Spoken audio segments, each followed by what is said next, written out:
Hola, en este video vamos a dar respuesta a la tarea 4, identificación y conceptualización de los contratos privados en Colombia del curso Contratación Pública y Privada. Clasifica y explica cada tipo de contrato privado. Estos están clasificados en contratos civiles, contratos comerciales y contratos laborales. En los contratos civiles tenemos el contrato unilateral. En estos contratos quien se obliga es una parte, mientras que la otra no tiene obligación alguna. Un ejemplo de esto es el contrato de préstamo de uso. Los contratos bilaterales son aquellos en donde ambas partes están obligadas a cumplir, por ejemplo en un contrato de compraventa, donde el vendedor se obliga a dar algo y el comprador a pagar el precio. Los contratos conmutativos son aquellos en donde una de las partes se obliga a hacer algo equivalente a lo que la otra parte va a hacer. Los contratos aleatorios se dan cuando se trata de algo incierto que depende del azar. Contratos reales son aquellos en los que además del acuerdo de las partes involucradas, se requiere la entrega de un objeto o cosa determinada. Este tipo de contratos se utilizan ampliamente en situaciones de préstamos o depósitos donde la entrega física de un bien es fundamental para su validez y cumplimiento. Los contratos solemnes son aquellos contratos que deben cumplir con ciertas formalidades y requisitos establecidos por la ley. Estos contratos son necesarios para que el contrato sea válido y tenga plena eficacia jurídica. Un ejemplo son los contratos de hipoteca, los cuales deben cumplir requisitos legales específicos para su validez y su debido registro. Contratos comerciales. Aquí tenemos el contrato de compra-venta. Por medio de este contrato se realiza la compra y venta de bienes muebles, comprometiéndose una de las partes a dar una determinada cosa y la otra a dar su pago. Contrato de suministro.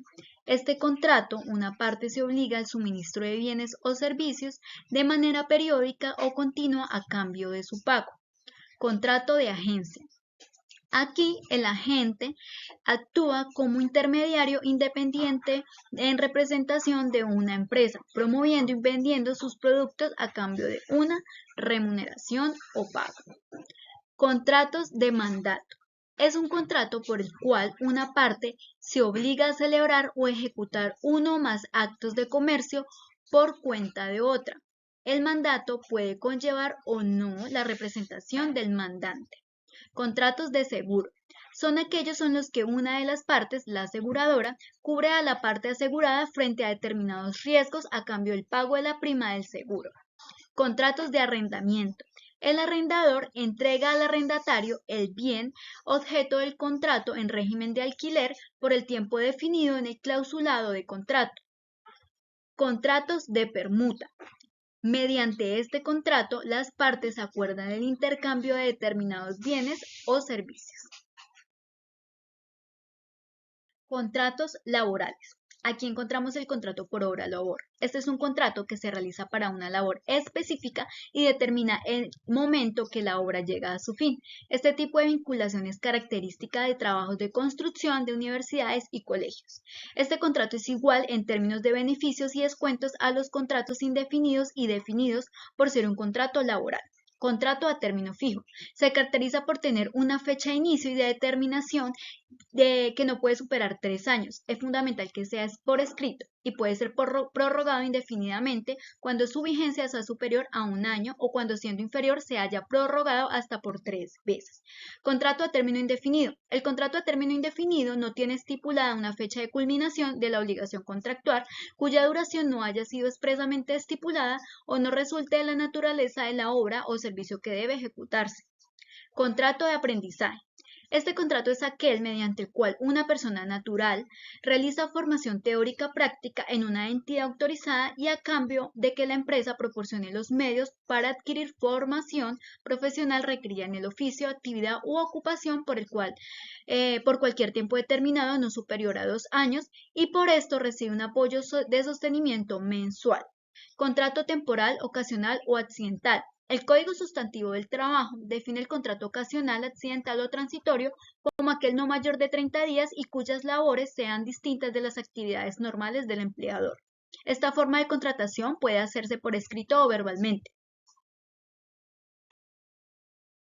Consecuencias que se producen por incumplimiento de los contratos. Pues bien, el incumplimiento de un contrato puede tener graves consecuencias para los afectados, digamos de todas las partes interesadas que hacen parte del mismo.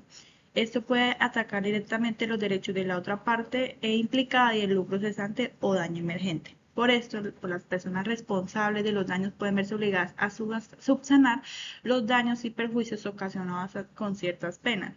Dentro de las consecuencias están las pérdidas económicas, las penalizaciones, los daños a la reputación de la marca, indemnización de los daños y perjuicios, pérdida de los clientes y conflictos entre las dos partes involucradas. Ahora bien, ¿cuáles son los principios de los contratos privados? Empecemos por el principio de abuso del derecho, el cual lo podríamos ubicar dentro de las reglas que regulan el ejercicio de los derechos subjetivos adquiridos por las personas que hacen parte de un contrato. Principio de autonomía de la voluntad. Este es que toda persona es libre de contratar o no contratar con otra persona, es decir, de llegar a un mutuo acuerdo. Nadie está obligado a lo uno o a lo otro. Se conoce que es una expresión de la autonomía de la voluntad. Principio de la buena fe. Se refiere a la ausencia de obras fraudulentas, de engaño, reserva mental, astucia, viveza, en fin, las personas que actúan con sus negocios con espíritu de justicia y equidad. Principio de consensualidad. Se conoce como la actitud o disposición moral para querer algo. Principio de la costumbre. Juega un papel importante en cuanto al desarrollo y la protección de la democracia participativa en cuanto al pueblo la posibilidad de crear el derecho representado en ella. El principio de enriquecimiento sin causa, acrecimiento de un patrimonio como consecuencia directa del empobrecimiento de otro. Principio del error común. Trata de una noción objetiva de una equivocación colectiva producida por la situación de hecho que se observa, la cual debe ser durable, notoria y obstruible, pues estos son en el fondo los indicios que inducen a la creencia generalizada o común. Principio de la imprevisión. Trata de la obligación que tienen las partes que celebran el contrato de cumplirlo en la forma en la que fue acordado. Y por último tenemos el principio de relatividad. Trata de poner en manifiesto de la eficacia del contrato que no tiene alcance general respecto a la colectividad, como ha de perjudicarse en la norma jurídica, sino el alcance limitado a las partes contratantes. Bueno, ¿cuál es la diferencia entre el lucro cesante y daño emergente? La diferencia es que el lucro cesante es la pérdida derivada de los ingresos que se deja ganar por motivo del incumplimiento o cese del negocio frustrado por parte del acreedor. ¿Cómo se calcula? Valor actual de los flujos de caja que hubiera generado el negocio frustrado. A diferencia del daño emergente, es la pérdida real y efectiva en la que incurre el acreedor que reclama el daño. ¿Cómo se calcula?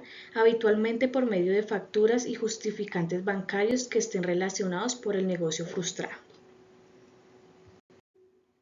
¿Qué es la responsabilidad civil contractual y excontractual? Entonces, en la responsabilidad civil contractual, la parte cumplida no tiene obligación de probar la culpa, pues ésta se presume por simple hecho de haber incumplido el contrato.